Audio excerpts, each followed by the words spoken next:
Hello friends, आपका स्वागत है सिविलियन क्लासेस में। तो प्यारे बच्चों, आज हम बात करेंगे कॉन्ट्रैक्ट्स एंड अकाउंट्स के बारे में। तो प्यारे बच्चों, कॉन्ट्रैक्ट्स एंड अकाउंट में हम लोग पढ़ रहे थे यूनिट नंबर 2, जिसमें हम लोग पढ़ रहे थे टाइप्स ऑफ कॉन्ट्रैक्ट। तो प्यारे बच्चों, टाइप्स ऑफ कॉन्ट्रैक्ट में हमने लमसम कॉन्ट्रैक्ट के बारे में बात किया था। अब हम बात करेंगे दूसरे टाइप, जिसका नाम है आइटम रेट कॉन्ट्रैक्ट, और उसी का दूसरा नाम है यूनिट प्राइस कॉन्ट्रैक्ट। हमने क्या बोला प्यारे बच्चों? अब हम दूसरे टाइप्स का कॉन्ट्रैक्ट पढ़ने जा रहे हैं, जिसका नाम है आइटम रेट कॉन्ट्रैक्ट, और आइटम रेट कॉन्ट्रैक्ट को ही कहा जाता है यूनिट प्राइस कॉन्ट्रैक्ट। ठीक है ना प्यारे बच्चों? तो देखिए प्यारे बच्चों, इसको समझते हैं। मान लीजिए प्यारे बच्चों, मान लेते हैं प्यारे बच्चों, ये हमारा जमीन है, हम इसमें बिल्डिंग बनाना चाह रहे हैं। अब देखिए प्यारे बच्चों, मान लीजिए इस बिल्डिंग मतलब इस जमीन का जो ऑनर है ना, वो हम है। ऑनर कौन है? हम है। एक ऑनर तो होगा ही। अब प्यारे बच्चों, ऑनर इस बिल्डिंग को बनाने के लिए किसको सौंपा है? कॉन्ट्रैक्टर को। अब देखिए प्यारे बच्चों, अब इस बिल्डिंग को बनाने में बहुत सारा खर्च है, बहुत सारे आइटम्स का जरूरत है। आइटम में हम बोल सकते हैं सीमेंट है, बालू है, गिट्टी है, छड़ है, कांच है, बहुत सारी ग्लास है, बहुत सारे आइटम्स का जरूरत पड़ता है। ठीक है ना प्यारे बच्चों? तो हर आइटम का मतलब मान लीजिए प्यारे बच्चों, सबसे पहले हम फाउंडेशन कर रहे हैं, तो फाउंडेशन करते समय उसमें खुदाई होगा, एक्सकवेशन होगा। तो एक्सकवेशन का प्राइस निकालेगा कॉन्ट्रैक्टर। सिर्फ एक्सकवेशन करने का 20,000 रुपया, सिर्फ एक्सकवेशन करने का 20,000। तो 20,000 का उसके पास पर्ची होगा, कॉन्ट्रैक्टर के को क्या होगा? पर्ची होगा। इस 20,000 जो खर्च किया एक्सकवेशन करने के लिए, तो इस 20,000 का उसके पास क्या होगा? पर्ची होगा। ये पर्ची कहां दिखाएगा? ऑनर को दिखाएगा। तो जितना ये पर्ची दिखाएगा, उतना उस पर्ची का जितना दाम होगा, वो दाम उसको मिलते जाएगा। हमने क्या बोला प्यारे बच्चों? एक्सकवेशन के बाद मान लीजिए उसमें पिलर ढाला। क्या डाला? पिलर बनाया, मतलब पाइल फाउंडेशन किया। तो पाइल फाउंडेशन करने में भी कोई खर्च लगा होगा। तो पाइल फाउंडेशन करने में जो खर्च लगा, उसका भी क्या होगा? पर्ची होगा। उस पर्ची को ले जाकर ऑनर को फिर से दिखाया। मतलब टोटली मोटा मोटी बात करें तो हम क्या कर सकते हैं? जितना भी छोटा छोटा काम कर रहा है, जितना भी उसको पैसा लग रहा है, मतलब अलग अलग आइटम करने के लिए जितना भी पैसा लग रहा है, उस अलग अलग आइटम के अनुसार, पर्ची के अनुसार क्या कर रहा है? ऑनर जो है ना, कॉन्ट्रैक्टर को पैसा पेड करते जा रहा है। तो देखिए प्यारे बच्चों, इस टाइप के कॉन्ट्रैक्ट में ना तो ऑनर को रिस्क है और ना तो कॉन्ट्रैक्टर को, क्योंकि जितना काम कर रहा है, जितना पैसा का मटेरियल ला रहा है, उतना मटेरियल का पैसा मतलब उतना पैसा कॉन्ट्रैक्टर को मिलते जा रहा है। तो कोई रिस्क ना तो ऑनर को है, ना तो कॉन्ट्रैक्टर को। तो इस टाइप, हाँ, तो आप ये सोच रहे होंगे प्यारे बच्चों कि जितना कॉन्ट्रैक्टर पर्ची दिखा रहा है पैसा का, उतना ही ऑनर क्यों दे रहा है? उससे ज्यादा देना चाहिए, क्योंकि ये मेहनत भी कर रहा है। तो प्यारे बच्चों, जब आइटम रेट कॉन्ट्रैक्ट होता है ना, तो इस तरह से बात होता है कि टोटल जितना खर्च होगा, और खर्च का 10% 20% हम लेंगे अपने काम का। बात समझ में? तो वो लास्ट में मिलेगा, वो प्रॉफिट जो है ना कॉन्ट्रैक्टर को, वो लास्ट में मिलेगा। पहले पर्ची का दाम मिलते जाएगा, और लास्ट में जितना टोटल कॉस्ट होगा पर्ची के अनुसार, मतलब टोटल प्रोजेक्ट बनाने में जितना भी कॉस्ट लगेगा, उसका 10% या 20% कॉन्ट्रैक्टर शुरू में ही फिक्स करता है। वो बाद में उसको अमाउंट प्रॉफिट उसको मिल जाएगा। तो चलिए प्यारे बच्चों, हम देखिए इसमें क्या लिखे हैं। In this type of contract, the total price of project is based on the price of each item of work. देखिए, इस टाइप के कॉन्ट्रैक्ट में जो टोटल प्राइस होता है पूरे प्रोजेक्ट का, पूरे बिल्डिंग का जो प्राइस होगा ना, हर एक आइटम जितना भी छोटा छोटा आइटम है काम का, उसके प्राइस पे डिपेंड करता है ना। हमने क्या बोला? एक्सकवेशन करेगा, उसका पैसा मिल जाएगा। फिर आपको पाइल फाउंडेशन करेगा, उसका पैसा मिल जाएगा। अगर फिलिंग करेगा, उसका पैसा मिल जाएगा। फिर आपके प्लिंथ लेवल बांधेगा, उसका पैसा मिल जाएगा। तो हर एक आइटम के अनुसार टोटल कॉस्ट ऑफ प्रोजेक्ट का पैसा उसको मिलते जाता है। तो हमने क्या लिखा? इन दिस कॉन्ट्रैक्ट, मतलब इस टाइप के कॉन्ट्रैक्ट में the total price of total project का मतलब पूरे बिल्डिंग का जो प्राइस होगा, वो किस पे बेस्ड होगा? Based on the price of each item of work. छोटा छोटा जो काम कर रहा था ना, उसके प्राइस पे डिपेंड करेगा टोटल प्रोजेक्ट का प्राइस। ठीक है ना?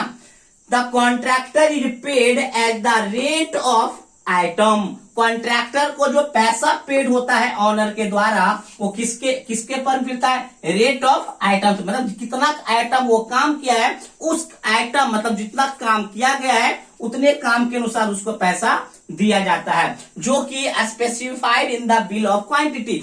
जो काम किया होगा उसका बिल मिला होगा, बिल में स्पेसिफाइड होगा कि कितना क्वांटिटी लाया है, कितना प्राइस मिला है, लगा है कॉन्ट्रैक्टर को, उतना पैसा मिलते जाएगा किसको? कॉन्ट्रैक्टर को। Next, in this contract the risk is shared with the contractor and the owner. इसमें कोई रिस्क नहीं है प्यारे बच्चों, इसमें शेयर किया जाता है, जितना रिस्क ओनर को है उतना ही रिस्क कॉन्ट्रैक्टर को है ना। This type of contract has more flexibility to design changes than the lump sum contract. प्यारे बच्चों इस टाइप के कॉन्ट्रैक्ट में फ्लेक्सिबिलिटी होता है। फ्लेक्सिबिलिटी मतलब आप चेंज कर सकते हैं क्या?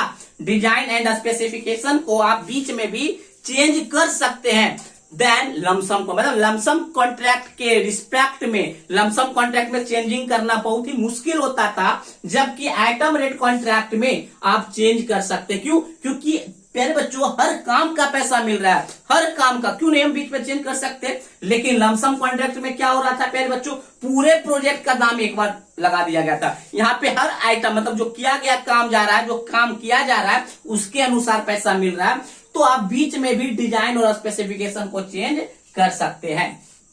Next, construction of project can be started before financial sanction. मतलब ऑनर को पैसा, मतलब ऑनर द्वारा बिना पैसा दिए हुए कॉन्ट्रैक्टर अपना काम स्टार्ट कर दिया जाता है, कर देता है। तो कंस्ट्रक्शन ऑफ प्रोजेक्ट, किसी भी प्रोजेक्ट का जो कंस्ट्रक्शन है ना वो स्टार्ट हो जाता है बिना फाइनेंशियल सैंक्शन का, मतलब बिना पैसा दिए हुए ही कॉन्ट्रैक्टर उस काम को स्टार्ट कर देता है, क्योंकि आइटम का पैसा मिलते ही रहेगा बाद में, ठीक है ना। Next, advantage of item rate contract. फिर बच्चों अब हम बात करेंगे इस आइटम रेट कॉन्ट्रैक्ट का क्या एडवांटेज है। लमसम कॉन्ट्रैक्ट में भी हमने देखा था एडवांटेज एंड डिसएडवांटेज, इसमें भी हम लोग देखेंगे एडवांटेज एंड डिसएडवांटेज। तो प्यारे बच्चों अब हम बात करेंगे एडवांटेज किसका? आइटम रेट कॉन्ट्रैक्ट में। थोड़ा छोटा छोटा लिखा हुआ होगा प्यारे बच्चों। तो देखिए प्यारे बच्चों आपको क्या करना है, क्वालिटी को इंप्रूव करना है। मतलब वहां पे जब आप वीडियो देख रहे होंगे प्यारे बच्चों, वहां पे क्वालिटी का एक ऑप्शन आता होगा, तो क्वालिटी थोड़ा बढ़ा लीजिएगा, तो आपका जो छोटा छोटा जो लिखा हुआ वो आपको क्लियर दिखेगा ना, है ना। तो देखिए प्यारे बच्चों पहला हम एडवांटेज देखते हैं। The contractor is paid on the basis of actual quantity of work that will carried out, the method में बी इकोनॉमिकल। देखिए प्यारे बच्चों हमने क्या बोला, कॉन्ट्रैक्टर को जो पैसा दिया जाता है ना, the contractor is paid on the basis of actual quantity, मतलब जो कॉन्ट्रैक्टर को जो पैसा दिया जाता है वो एक्चुअल क्वांटिटी पे दिया जाता है, जितना काम किया है, जितना का मटेरियल लगा उतना पैसा मिल जाता है। इसीलिए यह मेथड क्या होता है? इकोनॉमिकल होता है। क्या होता है? Economical. Next, there are no chances of excessive profit or loss to the contractor, hence it is a balanced one। फिर बच्चों इस टाइप के कॉन्ट्रैक्ट में कॉन्ट्रैक्टर जो है ना तो एक्स्ट्रा प्रॉफिट कमा सकता है, ना तो एक्स्ट्रा में लॉस में जा सकता है। क्यों? प्रॉफिट इसलिए नहीं ज्यादा कमा सकता क्योंकि जितना वो काम करेगा उसका पर्ची ओनर को दिखाना पड़ेगा, उस पर्ची के अनुसार उसको पैसा मिलेगा, और टोटल प्रोजेक्ट का 10% या 20% फिक्स जो होता है वो आपको प्रॉफिट मिल जाएगा। तो इस टाइप में प्रॉफिट भी ज्यादा नहीं कमा सकता है कॉन्ट्रैक्टर, ना ही ज्यादा लॉस में जा सकता है। मटेरियल का दाम अगर बढ़ता भी है तो ये लॉस में नहीं जाएगा। क्यों? प्यारे बच्चों दाम बढ़े या घटे मटेरियल का, मगर उसको तो मटेरियल के दाम के अनुसार कॉन्ट्रैक्टर पैसा देते ही रहेगा। इसीलिए हमने लिखा कि there are no chances of excessive profit or loss to the contractor, hence it is a balance. इसीलिए बैलेंस्ड कॉन्ट्रैक्ट माना जाता है। नेक्स्ट है प्यारे बच्चों तीसरा नंबर, in this type of contract the contractor tries to complete the work as early as possible so that he can utilize the tools and plants etc on some other work।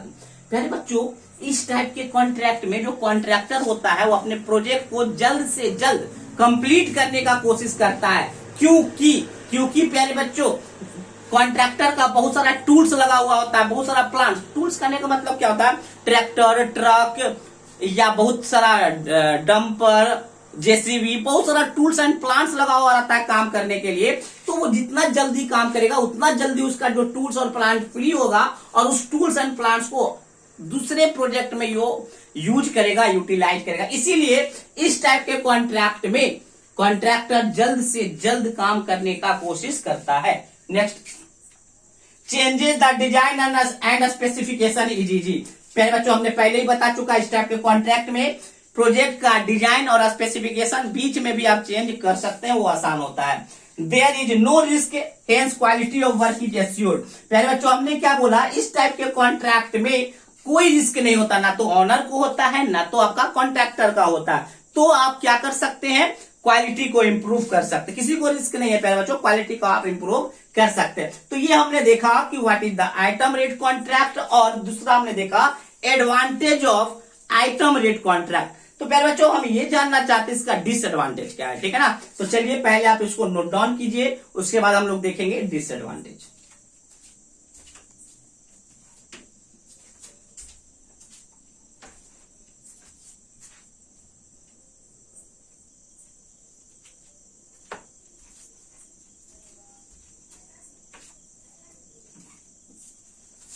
तो प्यारे बच्चों हम लोग देखेंगे disadvantage of item rate contract. तो प्यारे बच्चों सबसे बड़ा डिसएडवांटेज ये है कि इसमें देखिए, ये मेरा जमीन था, यहाँ पे हमने बिल्डिंग बनाया। तो जब हम बिल्डिंग बना रहे थे तो बिल्डिंग जब कंप्लीट होने से मतलब स्टार्ट जब हम किए थे तो हमको इसका टोटल कॉस्ट नहीं पता है कि कितने कॉस्ट में ये बनेगा, जबकि लमसम कॉन्ट्रैक्ट में एकदम ऑनर को पता रहता है कि भाई ये जो बिल्डिंग है 2 करोड़ में बनेगा। क्यों? क्योंकि कॉन्ट्रैक्टर जो है ना इस बिल्डिंग को बनाने के लिए टोटल कॉस्ट बता चुका है।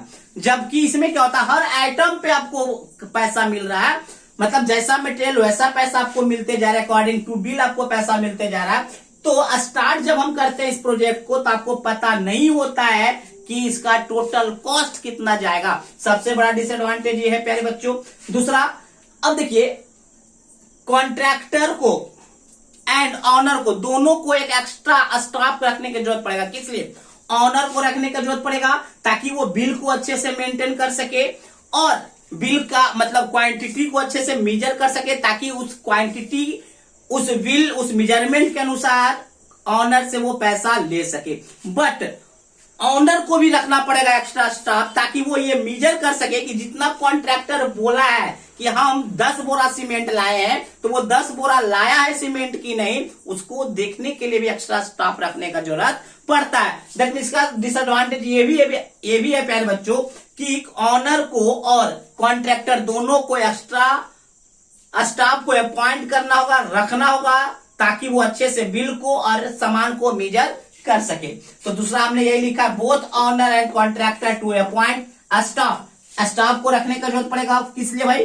तो for taking measurement and to prepare bill, सामान का मेजरमेंट एंड बिल को प्रिपेयर करने के लिए।